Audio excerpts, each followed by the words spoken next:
Assalamualaikum warahmatullahi wabarakatuh.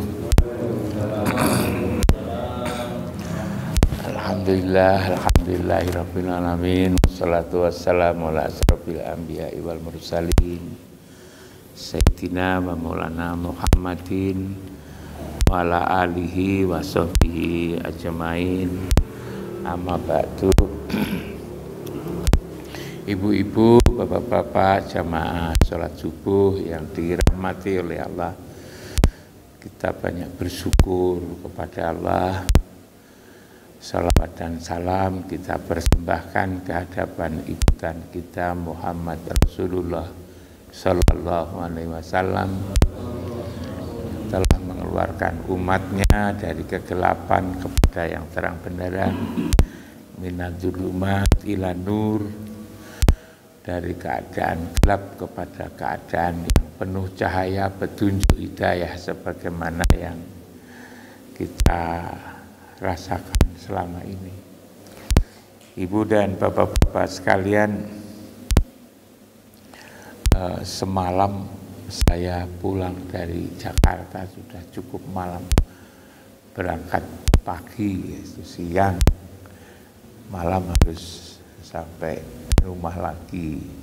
Alhamdulillah bisa nyampe di rumah sudah kira-kira jam 11. Lalu kemudian istirahat sebentar. Pagi ini sholat subuh bersama ibu dan bapak-bapak sekalian.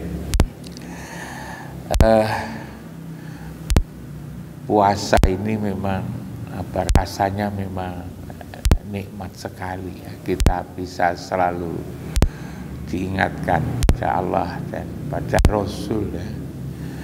Dan karena kita puasa, perut kita laparkan, tidak makan dan tidak minum, memang terasa kalau mau merasakan dan niat itu enak, walaupun kita ini pergi jauh. Nah, saya juga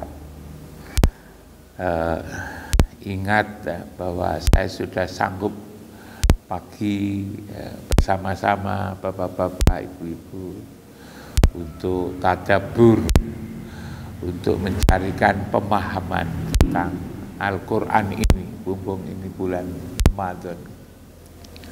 Dan ternyata memang kalau kita rasakan, itu memang indah sekali. Al-Quran ini memang lautan samudera pengetahuan. Hanya lalu sayangnya banyak orang yang tidak peduli kepada Al-Quran. Padahal sebetulnya pada Al-Quran ini ada pengetahuan yang sangat mendasar, yang terkait dengan kehidupan kita, apalagi yang terkait dengan ruhani kita, ruhani kita ini. Kita dari situ maka kita menjadi tahu dari mana kita berasal, lalu kita sedang di mana. Yang terakhir kemarin saya katakan kita nanti akan kembali. Ini mesti kita ulang-ulang, kita nanti akan kembali. Dan tidak lama lagi kita ini sebetulnya. Waktu itu berjalan sangat cepat. Sangat cepat. Saya ini umur saya 73 berjalan. Seperti ketika masih kecil itu masih belum lama. Lalu saya sekolah, lalu kemudian setelah sekolah saya lalu kemudian bekerja. Lalu sekarang ini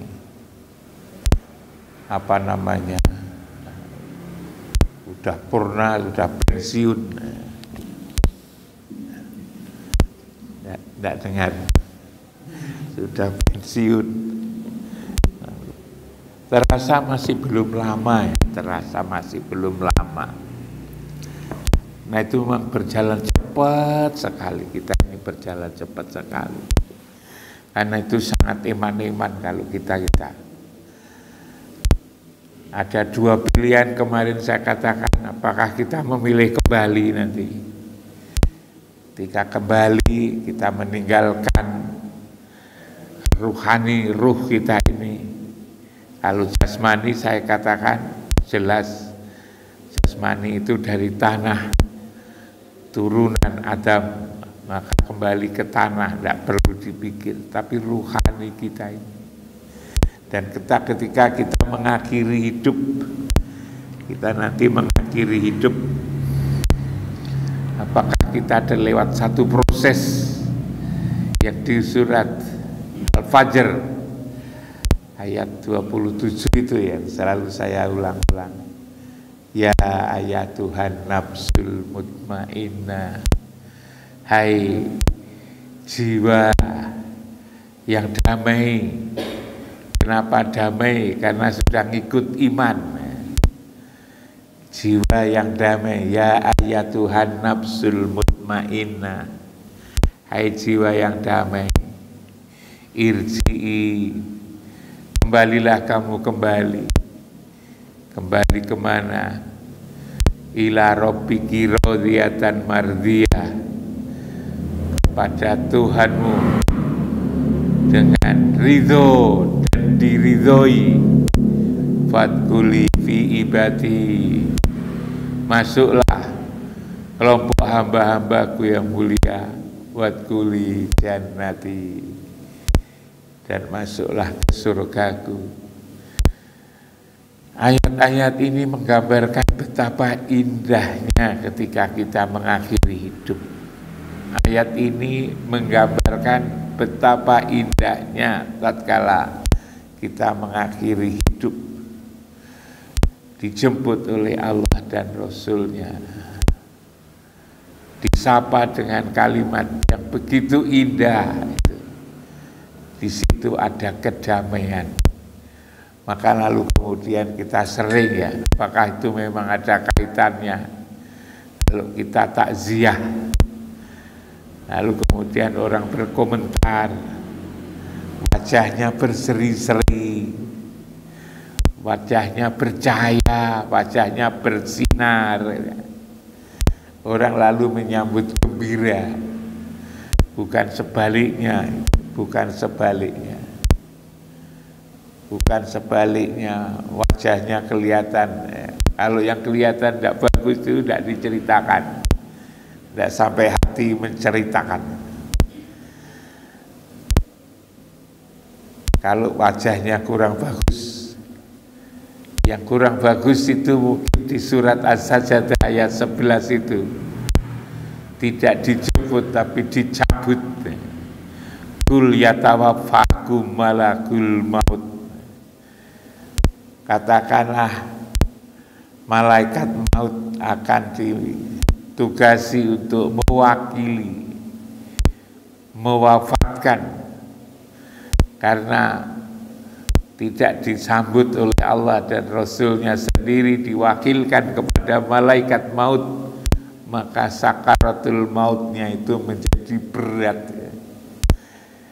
Yang dari orang tua dulu, guru-guru mengatakan sakitnya sakaratul maut itu melebihi kambing dikuliti hidup-hidup.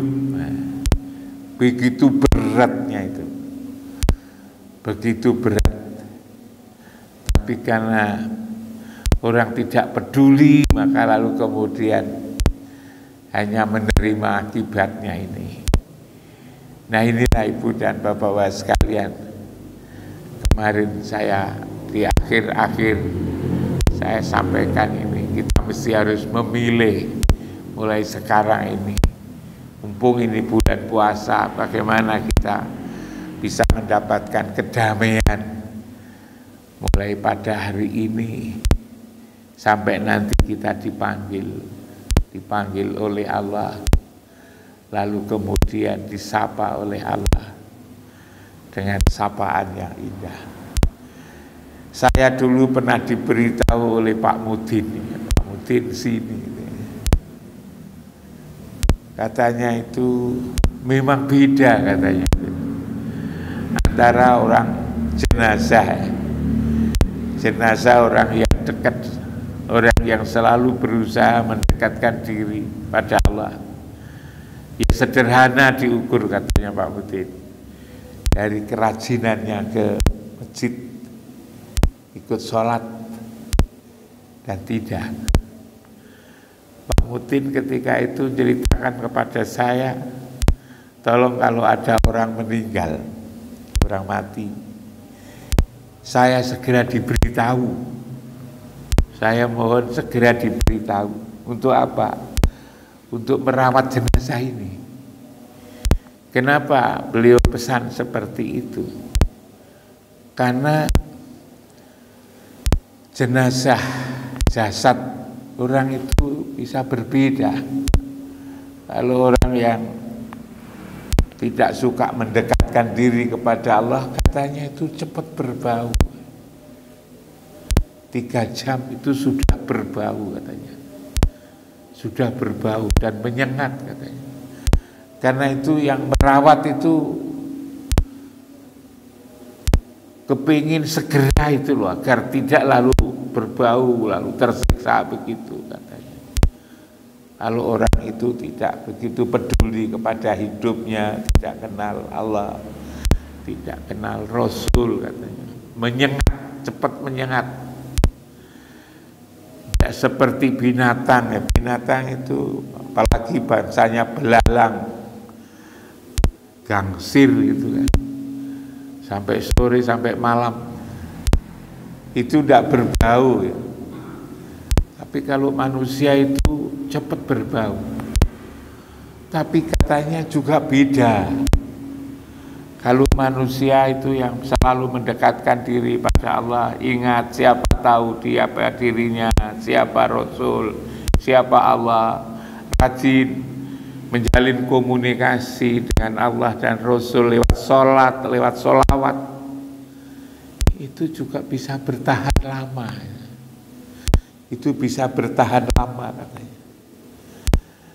Bahkan saya mendapatkan informasi ya, dari seorang teman di Lamongan, di daerah Paciran sana itu ada kan tahun berapa begitu kan jalan Dandeles itu dibangun, diperbaiki. Jalan Dandeles kan dari Anyer sampai Panarukan ya, zamannya Belanda itu dilebarkan lalu diperbaiki.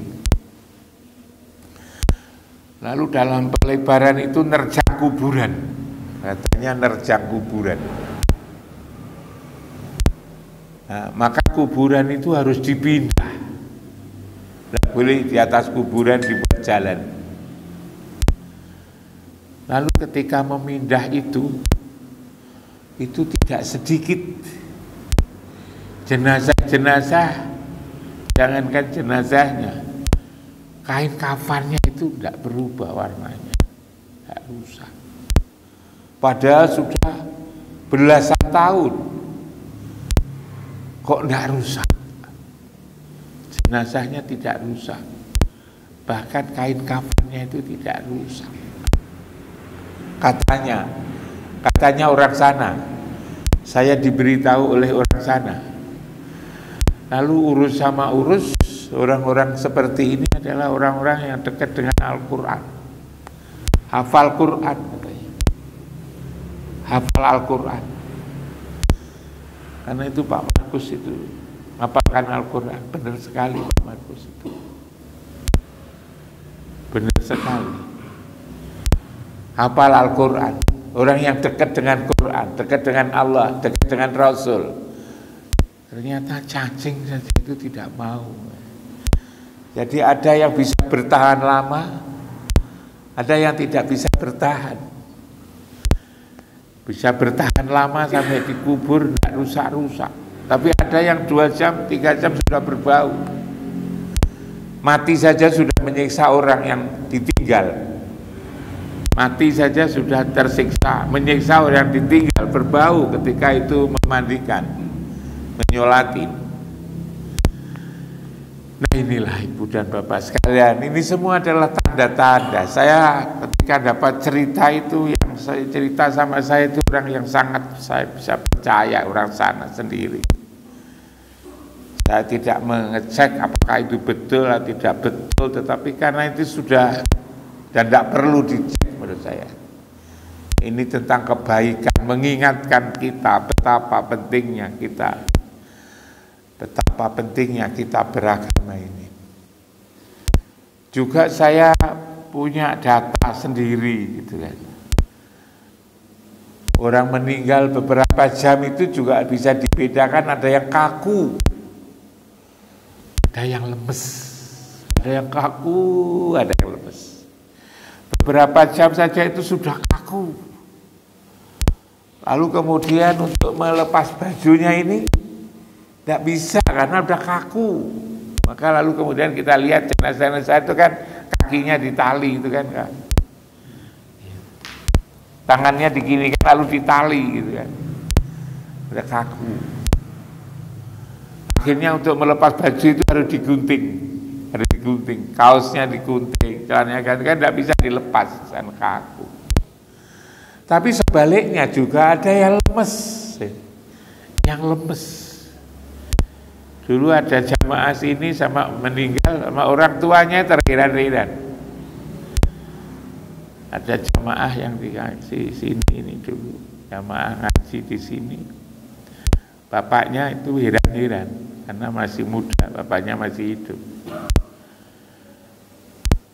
Meninggalnya itu asyar, dimakamkan besok dimakamkan itu loh, jam 11 katanya.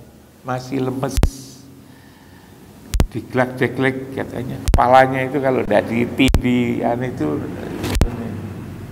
lemes. Saya tidak tahu mengapa ini ada yang kaku, ada yang lemes, tetapi saya dapatkan penjelasan dari orang tua bahwa yang lemes itu memang tidak tegang,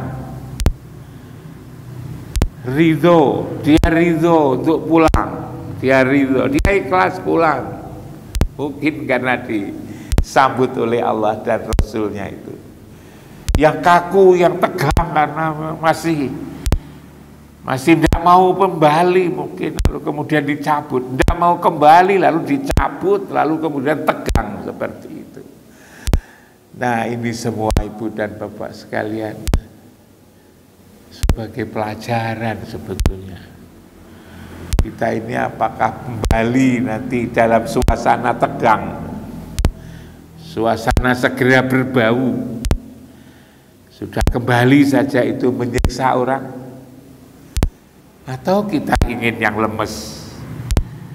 Lalu kalau orang walaupun tidak dikasih minyak wangi, berbau wangi kan ada itu orang yang mau baru takziah, baunya kok wangi kan, baunya kok wangi gitu kan, baunya kok terasa indah sekali gitu.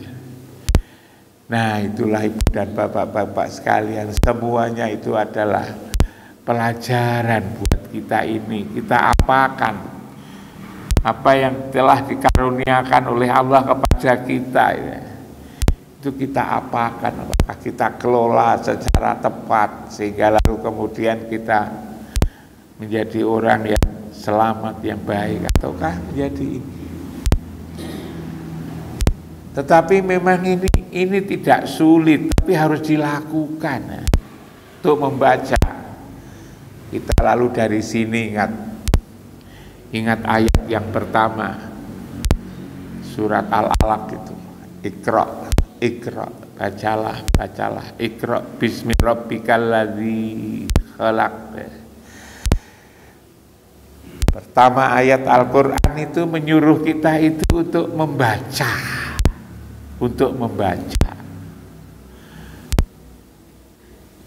Kita disuruh untuk membaca. Quran ini ayat Quran yang pertama kali, ayat Quran pertama kali itu kita disuruh untuk membaca. Para ilmuwan kalau kita mendengarkan dalam kegiatan-kegiatan seminar, kegiatan-kegiatan diskusi, kegiatan-kegiatan perbincangan itu, lalu memaknai betapa pentingnya kita membaca jagat raya ini,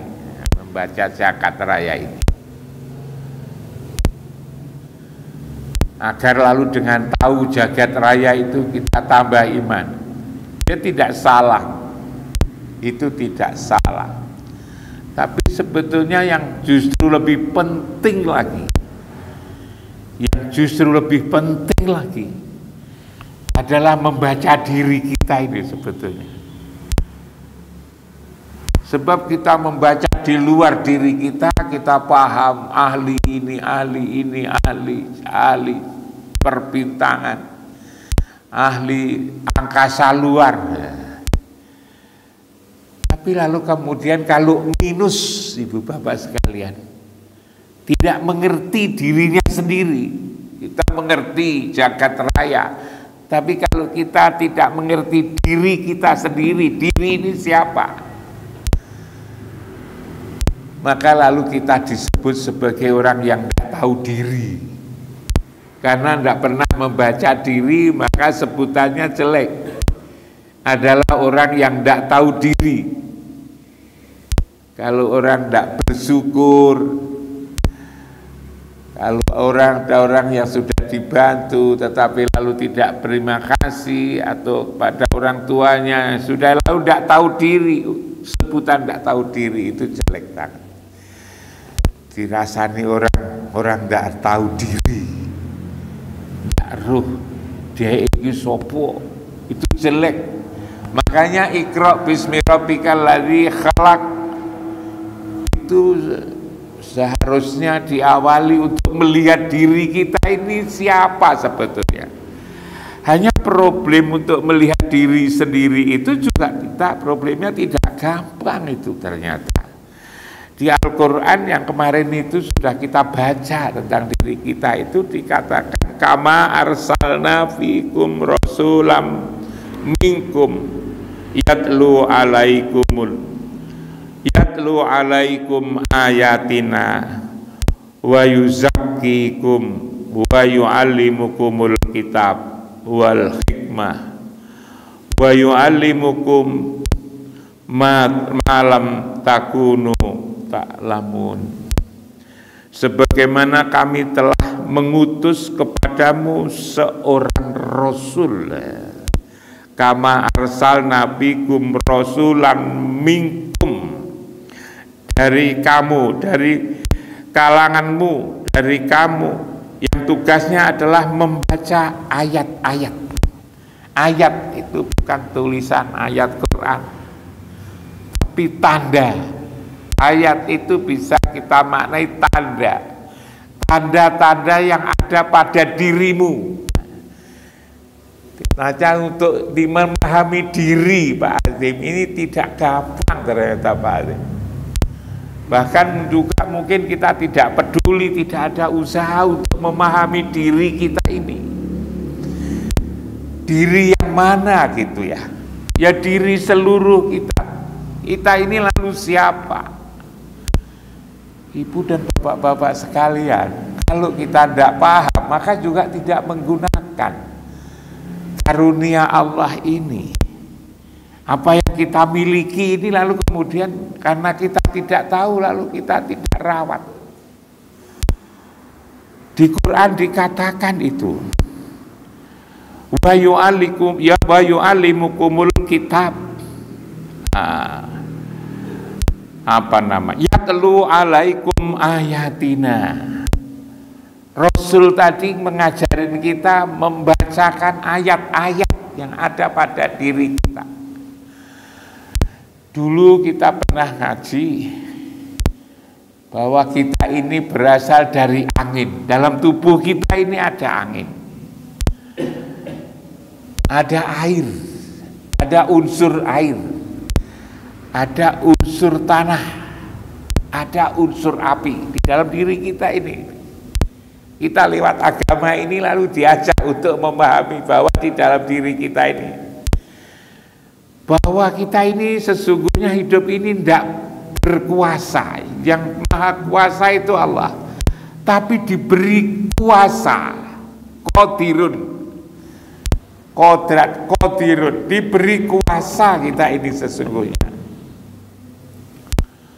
Nah, agar kekuasaan itu bisa kita gunakan, maka apa yang harus kita, tanda-tanda apa yang harus kita perbaiki, meningkatkan kualitasnya?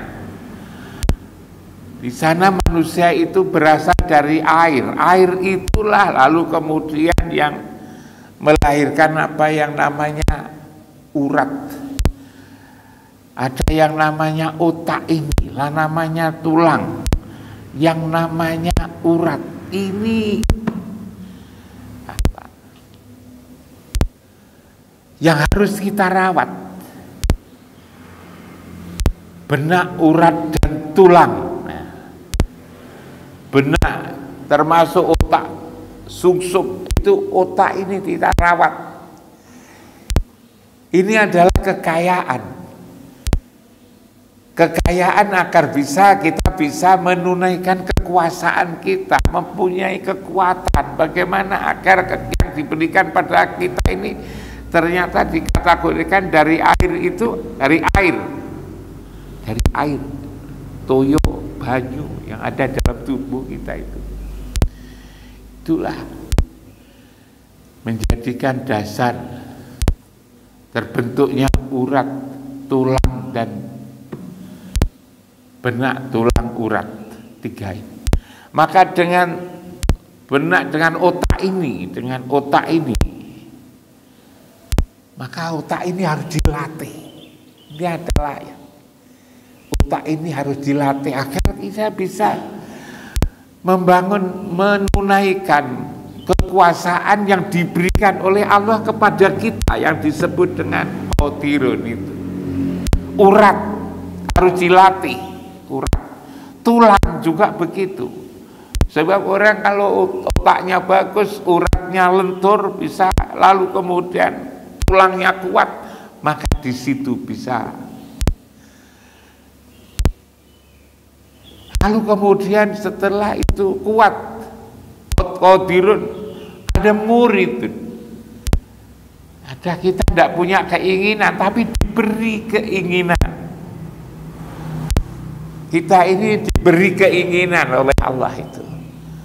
Kita ingin memperbaiki diri kita, keinginan untuk bagaimana bisa keluarga kita, bagaimana masyarakat kita, ekonominya, kedamaiannya, kepintarannya, lalu kemudian keterampilannya. Diberi keinginan untuk membangun di dunia ini kehidupan muridun. Dari apa itu? Tanah itu. Karena itu keinginan itu juga tidak pernah berhenti. Muridun. Dari apa? Dari air ini. Yang dari air ini lalu melahirkan daging, kulit, dan bulu. Lalu dari dalam ini, di dalam dibentuk tulang kita ini, dibentuk urat kita ini, dibentuk oleh daging, oleh kulit, dan oleh bulu. Jadi keinginan kita ini. Tapi lalu kemudian tidak saja ini, tapi juga anggota badan di tubuh kita ini, coba ibu bapak sekalian, dari sisi warnanya saja, kayaknya kita tidak pernah tahu, tapi kita diberitahu di dalam tubuh kita ini ada 5 unsur, ada 5 komponen, yang warnanya itu mirip dengan warna ini. Pak Profesor Markus itu yang ahli fisika, Prof Markus, di dalam tubuh kita ini, Prof Markus, sampean kan tukang lihat di laboratorium itu ada 5 komponen, Prof Markus. Yang satu ada jantung.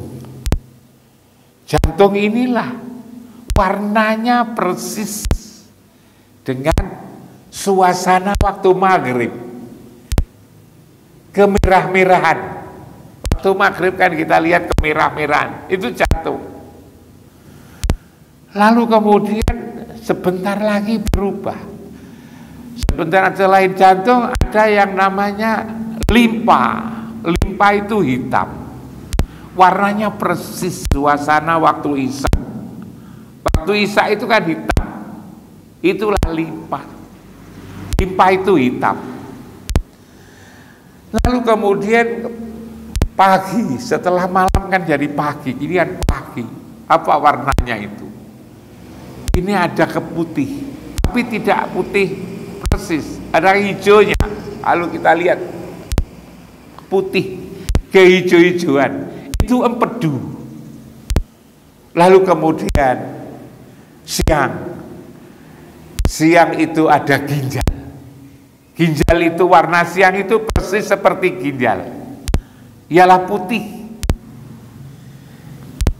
Lalu kemudian matahari lengser ke barat waktu asar, itu kekuning-kuningan, itu paru.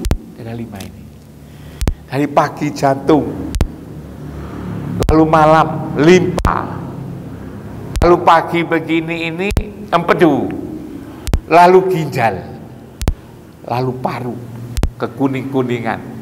Ini warnanya mirip-mirip waktu sholat. Jantung itu kemerah-merahan, itu adalah maghrib. Limpa hitam, itu isya. Subuh itu putih kehijau-hijauan, itu adalah empedu. Lalu ginjal itu putih, itu zuhur. Lalu asar, kekuning-kuningan. Kalau matahari ke barat itu kekuning-kuningan. Itu adalah paru. 5.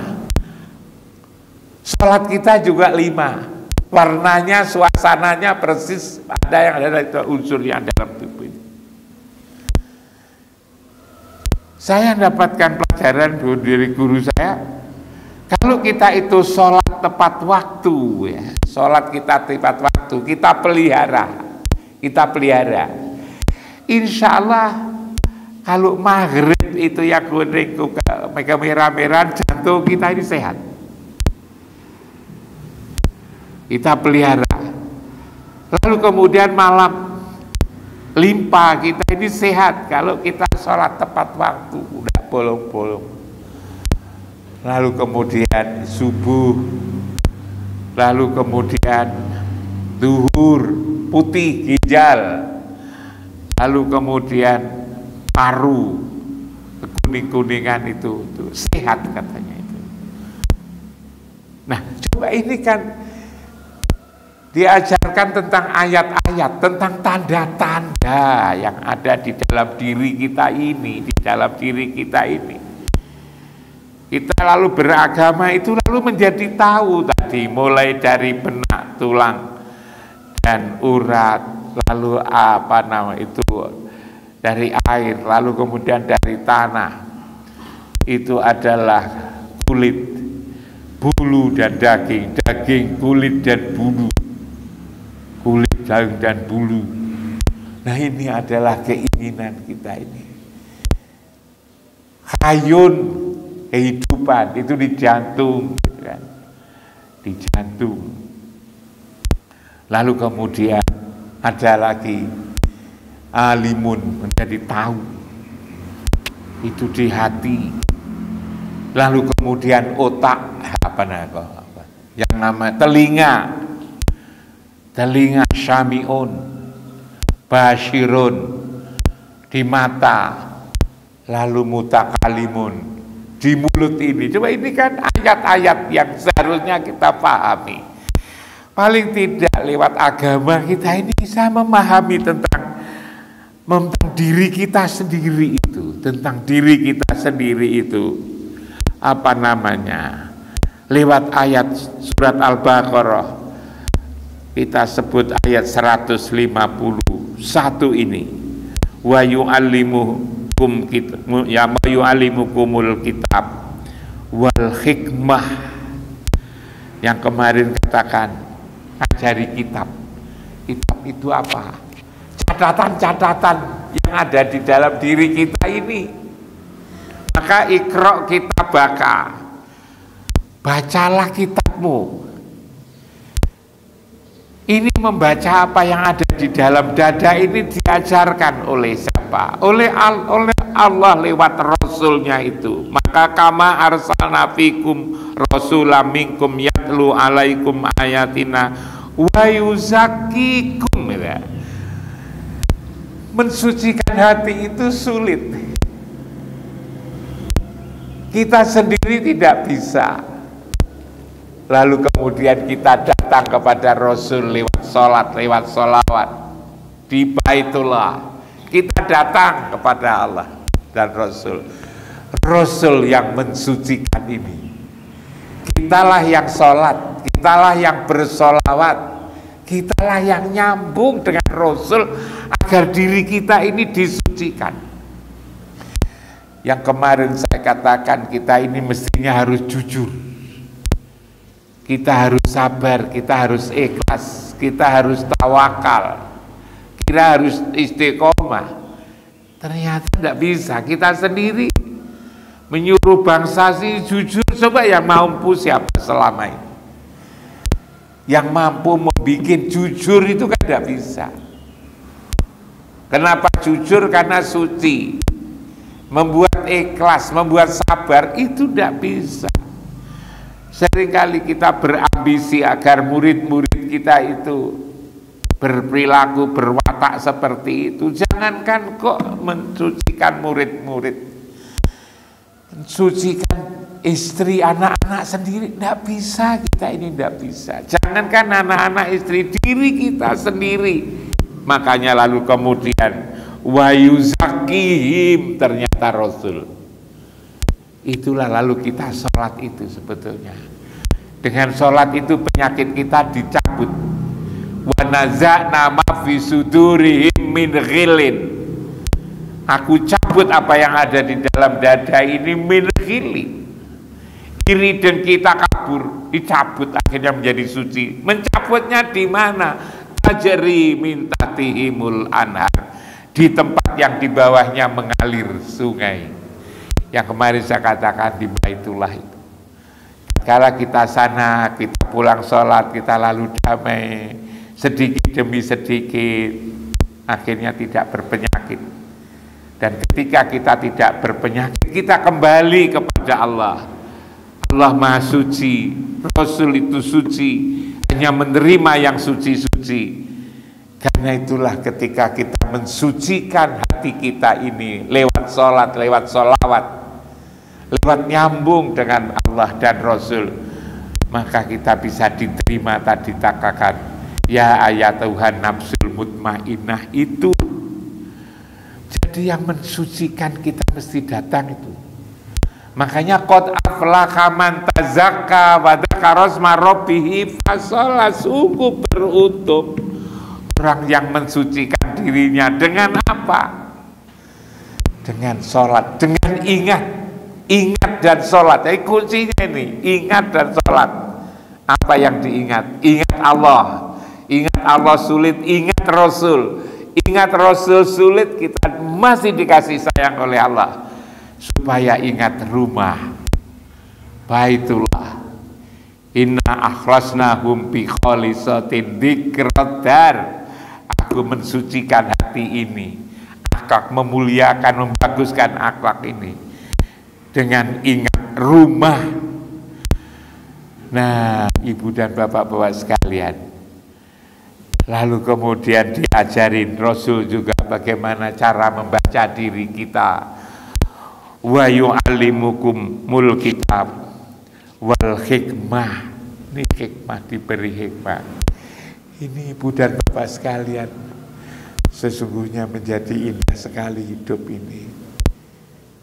Ini Al-Quran memberitahukan kita tentang diri kita. Bagaimana kita ini akan tatkala pulang kelak itu menjadi pulang yang indah.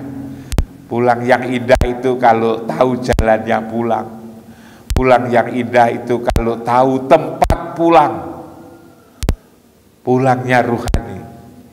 Tatkala pulang itu kita punya bekal yang cukup. Bekal yang cukup. Tatkala kita pulang itu tahu siapa yang akan menerima kita, yang menyambut kita. Apakah istri kita nyambut, anak-anak kita yang di rumah nyambut, ada yang membukakan pintu, fatkuli fi ibati watkuli jannati itu. Saya katakan kemarin, kalau 4 ini jalan menuju pulang kita tahu, ngaji bersama-sama ini kita tahu jalan pulang. Kita sehari-hari pulang lewat sholat, lewat sholawat. Lalu tempat pulang kita sudah tahu bahwa kita dari Allah nanti kembali kepada Allah. Allah di mana? Kita telah dibantu dengan ingatlah Rasul. Ingat Rasul sulit, ingatlah di situ ada simbol yang dibuatkan, yang dibangun oleh Ibrahim itu. Baitullah yang ditandai Ibrahim Ka'bah. Lalu kemudian bekalnya cukup. Lalu kemudian yang keempat, tahu siapa yang adalah Allah itu dan Rasul itu. Itu indah sekali Ibu dan Bapak. Maka lalu kemudian diterangkan di dalam ayat ini semua adalah betapa Rasul sebetulnya yang menyelamatkan kita. Kita seringkali mohon nanti dikasih syafaat. Kita kan selalu mohon nanti agar dikasih syafaat.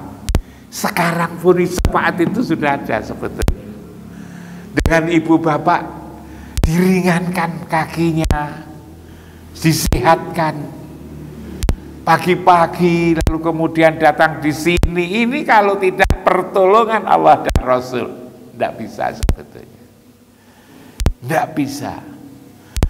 Oh ada itu Pak Markus ini, begitu rajin beliau itu, waktu sholat datang ke sini, azan, ngimami gitu kan.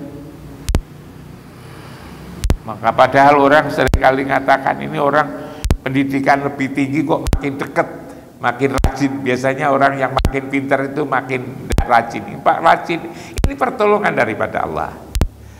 Saya lihat bapak-bapak tidak segera pulang, mikirkan gimana tempat ini sholat. Menjelang hari Jumat sudah datang, pagi-pagi sudah datang, sudah menyiapkan karpetnya, apakah sudah disedot debu-debunya agar tidak mengganggu jamaah, apa tidak meleseti keramik ini, lalu kemudian dipel. Lalu kemudian apa yang masih kurang semua dikerjakan. Ini sebetulnya ini petunjuk, sebetulnya ini diberi kekuatan ibu dan bapak-bapak sekalian, diberi kekuatan untuk ini. Ini sudah syafaat sebetulnya itu. Ini sudah pertolongan. Jadi tidak usah nunggu sampai nanti. Nanti iya, tapi itu adalah mulai dari yang sekarang ini. Dari ayat yang pendek ini saya bermaksud meneruskan.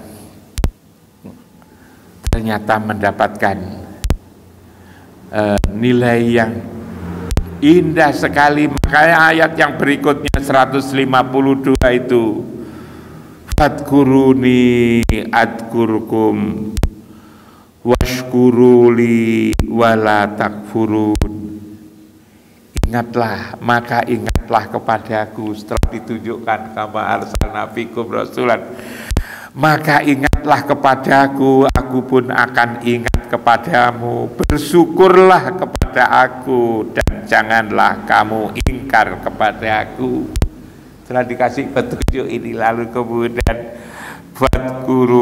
fadkuruni adkurkum washkuruli wala takfurun. Betapa indah, karena itulah kamu setelah saya beri ini, maka ingatlah. Kita disuruh ingat sebetulnya, tidak disuruh angkat-angkat batu beban yang berat tidak. Suruh ingat kita ini. Fadkuruni, ingatlah kepadaku. Adkurkum, maka aku juga akan ingat kamu. Kalau kamu ingat aku juga akan ingat kamu. Dan bersyukurlah kepadaku. Kamu jangan kufur. Jangan mensia-siakan hidup ini dan apa yang aku anugerahkan kepadamu. Roh ini, anugerah ini supaya dimanfaatkan. Jangan disia-siakan kehidupan di dunia ini. Inilah ibu dan bapak-bapak sekalian. Tugas kita itu adalah ingat lalu bersyukur. yang bisa dilakukan oleh siapapun. Untuk ingat ini tidak perlu harus sekolah S2, S3, S1, tidak perlu, tidak ada. Siapa saja itu bisa untuk menjalankan ini. Tidak ada lalu kemudian aku kan tidak sekolah, tidak perlu sekolah. Sekolah itu urusan-urusan pekerjaan kita di dunia ini. Apalagi sekolah bentuk sekarang ini hanyalah untuk kepentingan kehidupan di dunia. Di akhirat sudah ada bantuan. Untuk ke akhirat itu sudah urusannya Rasul sebetulnya. Makanya kita tidak boleh melupakan. Kita harus ingat dan kita harus syukur kepadanya. Inilah ibu dan bapak sekalian, kelihatannya di luar sudah terang, mudah-mudahan apa yang sedikit ini bisa memberikan bisa kita mampu merenungkan, jadikan bahan pertimbangan, jadikan pertimbangan pada kita semua. Mudah-mudahan hidup kita itu menjadi yang terbaik, bukan yang terbaik menurut manusia, tapi yang terbaik menurut Allah. Ma indakum yang fadu, apa yang ada padamu ini sesungguhnya adalah akan musnah. Wa ma indallahi baqin, yang dari Allah itulah, yang sampai di akhirat itulah yang nanti kekal. Maka ayolah kita jangan memilih yang hanya menurut keinginanmu, tapi kita memilih yang di sisi Allah. Mudah-mudahan kita selalu mendapatkan petunjuk, bimbingan, mendapatkan perlindungan, dan mudah-mudahan kita selalu mendapatkan kasih sayang dari Allah dan Rasul-Nya. Itulah ibu dan bapak sekalian, terima kasih, kurang lebihnya mohon maaf. Assalamualaikum warahmatullahi taala wabarakatuh.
bumi